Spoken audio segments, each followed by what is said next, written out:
नमस्कार। आज के वीडियो में हम एक अत्यधिक गुणकारी औषधि वनस्पति जिसे सौंठ सूखी अदरक के नाम से जाना जाता है उसके बारे में जानेंगे।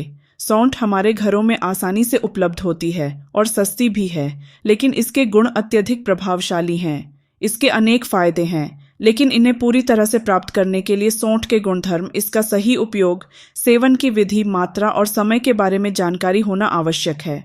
अदरक और सौंठ का परिचय। अदरक और सौंठ दोनों एक ही वनस्पति से प्राप्त होते हैं। जब अदरक गीली अवस्था में होती है तो इसे अदरक कहते हैं, और जब इसे सुखाया जाता है तो यह सौंठ बन जाती है। सौंठ को संस्कृत में नागर या विश्व भेषज के नाम से जाना जाता है, जो इसके वैश्विक महत्व को दर्शाता है। यह एक ऐसी वनस्पति है जो पूरी दुनिया में औषधि के रूप में प्रसिद्ध है। इसके कई नाम हैं, जैसे कटुभूषण, कटुग्रंथि और कटुभद्रा, जो इसके तीखे रस के कारण दिए गए हैं। इसके अलावा इसे शतपरवाह और कफारी भी कहा जाता है। सौंठ के गुणधर्म। आयुर्वेद में सौंठ के गुणधर्म को बहुत सुंदर श्लोकों में वर्णित किया गया है। इसके प्रमुख गुणों में शामिल हैं: पहला, रस, स्वाद। सौंठ का रस तीखा होता है। दूसरा, विपाक। इसका विपाक मधुर, मीठा है। तीसरा, वीर्य। सौंठ का स्वभाव उष्ण, गर्म होता है। चौथा गुण, सौंठ लघु, पचने में हल्की और स्निग्ध चिकनी होती है। पांचवा, दोषों पर प्रभाव। यह कफ और वात दोषों का शमन करती है, जबकि पित्त का संतुलन बनाए रखती है। सौंठ के लाभ और उपयोग। पहला, अग्निदीपक और आम पाचन। सौंठ का सेवन पाचन शक्ति को बढ़ाने और आम दोष, अपूर्ण रूप से पचे हुए भोजन को कम करने में सहायक होता है। जो लोग भूख न लगने की समस्या से ग्रस्त हैं, उन्हें भोजन से आधे घंटे पहले सौंठ का सेवन करना चाहिए।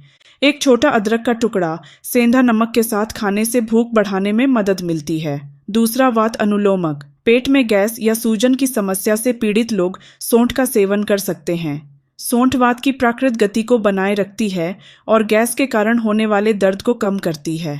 इसे छाछ के साथ भोजन के बाद लेना चाहिए। सौंठ का चूर्ण 1 ग्राम या उससे भी कम मात्रा में लिया जाना चाहिए। तीसरा, अम्ल पित्त, एसिडिटी और उल्टी। जिन लोगों को खट्टी डकारें, जी मिचलाना या उल्टी जैसी समस्याएं होती हैं, वे सौंठ का सेवन कर सकते हैं। इसे आंवले के चूर्ण के साथ मिलाकर हल्के गुनगुने पानी के साथ लेने से एसिडिटी में राहत मिलती है। चौथा, कफ और श्वसन संबंधी समस्याएं। सौंठ श्वसन तंत्र के लिए भी लाभकारी है।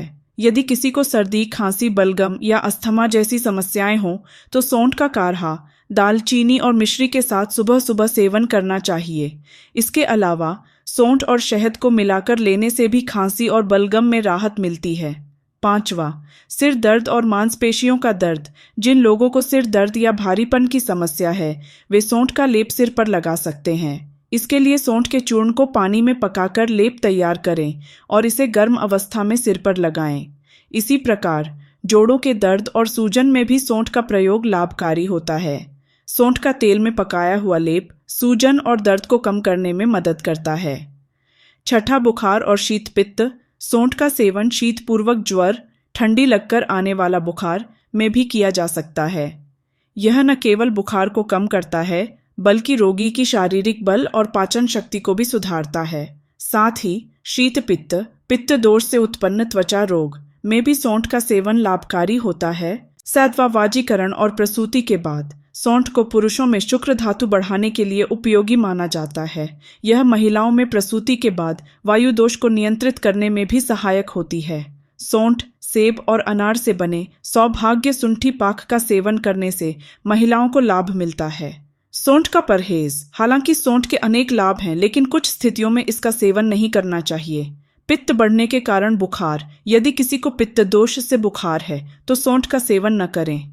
अत्यधिक जलन। जिन लोगों को शरीर में अत्यधिक जलन, पेशाब में जलन या घाव हो, वे सौंठ का सेवन न करें। गर्मी का मौसम। ग्रीष्म ऋतु गर्मियों और शरद ऋतु सितंबर अक्टूबर के महीनों में भी सौंठ का सेवन नहीं करना चाहिए, क्योंकि इस समय शरीर में पित्त दोष बढ़ता है। सौंठ एक अत्यधिक गुणकारी और प्रभावशाली औषधि है। यदि इसे सही तरीके से और सही मात्रा में सेवन किया जाए तो यह कई बीमारियों में राहत प्रदान कर सकती है। आप अपनी आवश्यकताओं और बीमारियों के अनुसार सौंठ का सेवन कर सकते हैं। आयुर्वेद को अपनाएं, स्वस्थ रहें। अगर आपको यह वीडियो पसंद आया हो तो इसे लाइक और शेयर करें और हमारे चैनल को सब्सक्राइब करना न भूलें। धन्यवाद।